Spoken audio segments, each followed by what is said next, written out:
it's your old buddy Durf down here at Tilbury Auto Sales RV Yamaha. Check this out, 2011 Holiday Rambler, 40 PBQ diesel pusher, 300 Cummins with that 6-speed Allison transmission, a wonderful combination in a motorhome. As we take a look around, we're going to see the nice leather interior. They've already done the updates with getting rid of that old tube TV and putting in a flat screen.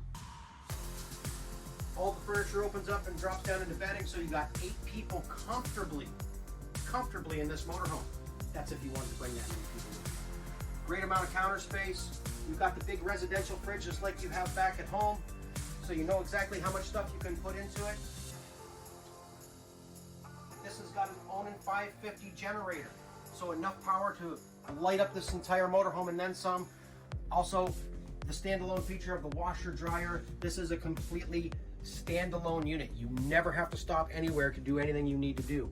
You have washer dryer, you have TV, you have all the necessities that you would need to travel. This is a great way to travel, guys. What I want you to do is come on down. I'm going to give you a $10,000 discount on this unit, $149,900. Come see me and Kyle.